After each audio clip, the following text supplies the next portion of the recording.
বন্ধুরা, এক গুরুত্বপূর্ণ তথ্য নিয়ে এসেছি যে প্রীতম মৃত্যুর আগে প্রীতমের বাবার বিরুদ্ধে এক মারাত্মক তথ্য ফাঁস করেছিল এবং রিঙ্কু মজুমদার সেই কথা এখন সেটা প্রকাশে আনলো।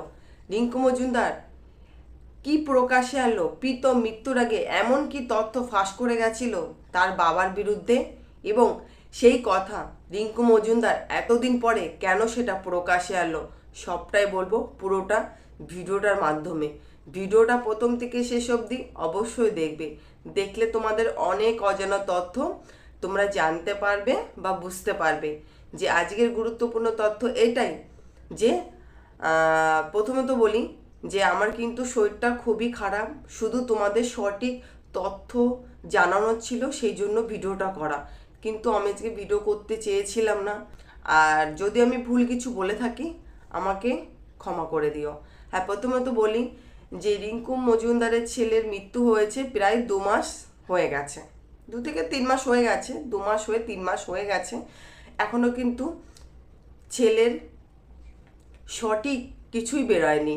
মানে ছেলে কি আদৌ কি সুসাইড করেছিল নাকি ছেলেকে কেউ খুন করেছিল সেটা কিন্তু এখনো ভালোভাবে তদন্ত করা হয়নি। আর শুধু জানা গেছে সে রক্তক্ষরণে তার মৃত্যু হয়েছিল। মানে সেটা বোঝাই যাচ্ছে না সে প্রীতমের মৃত্যুটা কি কারণে হয়েছিল। হ্যাঁ, তারপরে যেটা হলো যে রিঙ্কু মজুমদার দিলীপ ঘোষকে কিন্তু প্রথম দেখাতে একটু ভালো লেগে গেছিলো, মানে একটু একটু দেখতে দেখতে তিনাকে খুবই পছন্দ হয়েছিল। পছন্দ হওয়াতে তিনাদের সঙ্গে খুব ভালো একটা মধুর সম্পর্ক তৈরি হয়েছিল, যাতে একটা ভালো মধুর সম্পর্ক তৈরি হয়। কিন্তু তিনি কখনোই ভাবেননি যে তিনি বিবাহ বন্ধনে আবেদনে জড়িয়ে পড়বেন, সেটা তিনি কখনোই ভাবেননি।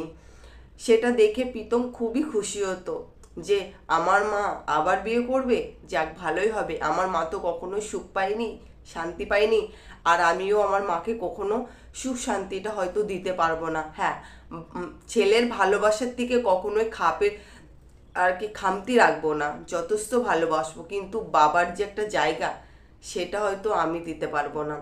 আমার মা বিয়ে করছে, ভালো হয়েছে, সেই কথা শুনে প্রীতম খুবই খুশি হয়েছিলেন। মানে এতটা খুশি হয়েছিলেন যে বলে বোঝানো যাবে না যে প্রীতম কতটা খুশি হয়েছিল। প্রীতম যখন খুবই অসুস্থ ছিল প্রীতম কিন্তু তাও কিন্তু মাকে দেখার চেষ্টা করতো, কারণ প্রীতম কখনোই মা ছাড়া একদমই থাকতে না। কারণ একদম ছোট থেকে প্রীতম মাকে জড়িয়েই থাকতো, কখনো বাবার ভালোবাসা, ঠাকুমা দাদুর ভালোবাসা কখনোই প্রীতম পায়নি, শুধু একমাত্র মাকে নিয়ে বেঁচেছে। সেই জন্য মার যখন বিয়ে হয় দ্বিতীয় স্বামীর সঙ্গে, মানে দিলীপ ঘোষের সঙ্গে, তার সঙ্গে যখন বিয়েটা হয়ে যায়, সেই বিয়েতে কিন্তু প্রীতম কিন্তু উপস্থিত ছিল না। কেন ছিল না সেটা সঠিক আমরা জানি না, কিন্তু সেই বিয়েতে কিন্তু উপস্থিত ছিল না। যখন মা বেনারসি পরছে, লাল বেনারসি পরে বিয়ে করছে, তখন কিন্তু ছেলে উপস্থিত ছিল না। আমরা যেটা জানি, মা বাবার বিয়ে দেখতে নেই, সেই কারণে হয়তো প্রীতম তখন উপস্থিত ছিল না। এটা নিয়েও কিন্তু লোকে বাজে কথা বলেছে যে ছেলে কখনো পছন্দ করেনি, মার বিয়েটাকে মেনে নিতে পারেনি, সেই কারণে মায়ের বিয়েতে উপস্থিত ছিল না, এই কথা লোকে বলেছে। কিন্তু না,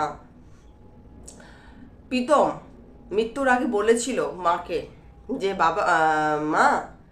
বাবা দেখবে একদিন অনেক বড় হবে, মানে দিলীপ ঘোষ তার কথাই বলেছিলেন যে বাবা একদিন দেখবে অনেক বড় হবে, বাবা তোমাকে একদিন অনেক মাথায় করে রাখবে।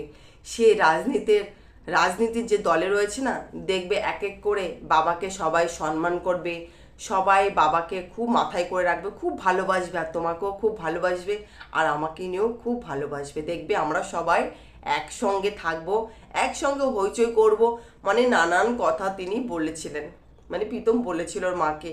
তাই রিঙ্কু মজুমদার আজকে বললেন যে আমার ছেলে মৃত্যুর আগে এই কথাগুলো বলেছিল, আজকে সেটা সত্য হলো, কিন্তু আমার ছেলে আমার কাছে নেই।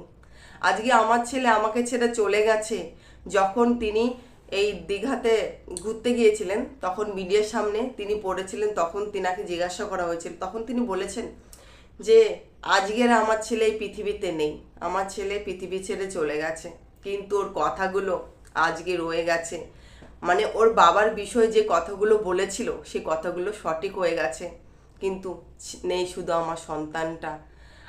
আমার ছেলে সবসময় বলতো, মা আমি যেটা তোমাকে দিতে পারিনি সেটা বাবা তোমাকে দেবে।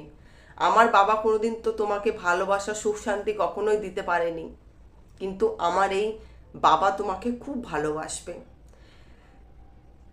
রিঙ্কু মজুমদার সবসময় ভেবেছে যে দিলীপ ঘোষকে তিনি সমস্ত সত্যটা জানাবে, যে আমার ছেলেকে আমার কাছে রাখতে চাই।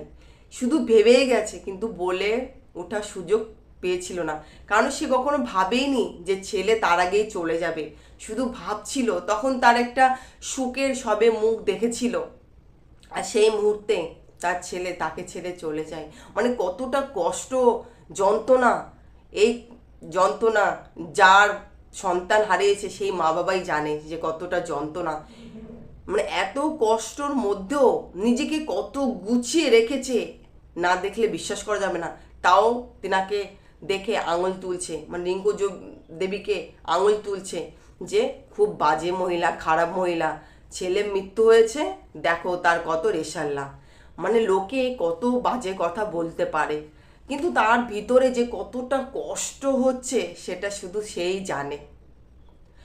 খুব রিঙ্কু মজুমদারকে হ্যাঁ আগে হয়তো কেউ জানতো না, চিনতো না, যবের থেকে দিলীপ ঘোষের সঙ্গে বিবাহ বন্ধনে জড়িত হয়েছে তবে থেকে হয়তো সবাই তেনাকে জেনেছেন যে হ্যাঁ ইনি দিলীপ ঘোষের ওয়াইফ, সেইভাবেই পরিচিত হয়েছে। কিন্তু রিঙ্কু মজুমদারের একটাই দুঃখ, একটাই কষ্ট, যে আমার সন্তানকে হারিয়ে আমি খুবই কষ্টে রয়েছি, আর হয়তো আমি কখনোই মা ডাক শুনতে পারবো না। এই জন্মে হয়তো আমাকে মা বলে কেউ হয়তো আর ডাকবে না।